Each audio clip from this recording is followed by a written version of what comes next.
Masih hangat di telinga kita berita tentang Presiden Jokowi yang kembali mereshuffle kabinet kerja di tahun 2022 ini. Reshuffle kali ini merupakan yang ke-6 selama Jokowi menjabat sebagai presiden. Hal ini diyakini tak akan berpengaruh banyak untuk perekonomian negara. Justru bisa menyebabkan tidak konsistennya kebijakan. Menurut Infobank Institute, reshuffle kali ini lebih condong digunakan sebagai alat bargaining presiden kepada partai-partai. Reshuffle ini juga bisa dilihat sebagai adanya kemungkinan akan keterkaitan dengan calon presiden tahun 2024 mendatang. Bahkan, reshuffle dinilai tidak ada urusannya dengan kinerja para menteri dan dirasa lebih banyak menyoal urusan politik. Padahal, masih banyak persoalan ekonomi yang harusnya menjadi sorotan. Misal, masih mahalnya harga komoditas pangan atau melambungnya harga komoditas batu bara dan sawit.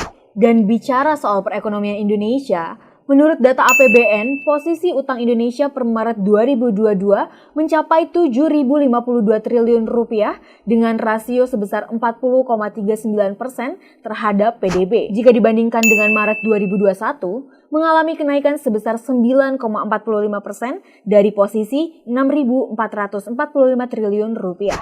Tapi, reshuffle kali ini tampaknya bukan untuk menghadapi tantangan ekonomi global yang kian panas. Padahal harga-harga pangan dunia terus meningkat. Pasar saham juga mulai terbakar dan era suku bunga tinggi juga kembali terjadi. Bahkan saat ini era saham digital juga mulai terkoreksi dan banyak startup yang mulai ambruk. Jadi, reshuffle kali ini tampaknya bukan untuk kepentingan ekonomi, khususnya perekonomian masyarakat pada umumnya. Reshuffle ini hanya untuk kepentingan sedikit elit partai terkait pemilihan presiden tahun 2024 mendatang. Bahkan bisa dikatakan reshuffle ini merupakan ajang bagi-bagi kursi menjelang Pilpres 2024. Jauh dari soal kinerja dan kepentingan ekonomi. Lebih tepatnya, reshuffle kali ini sekedar hiburan politik menjelang Pilpres 2024 dan bukan kepentingan masyarakat.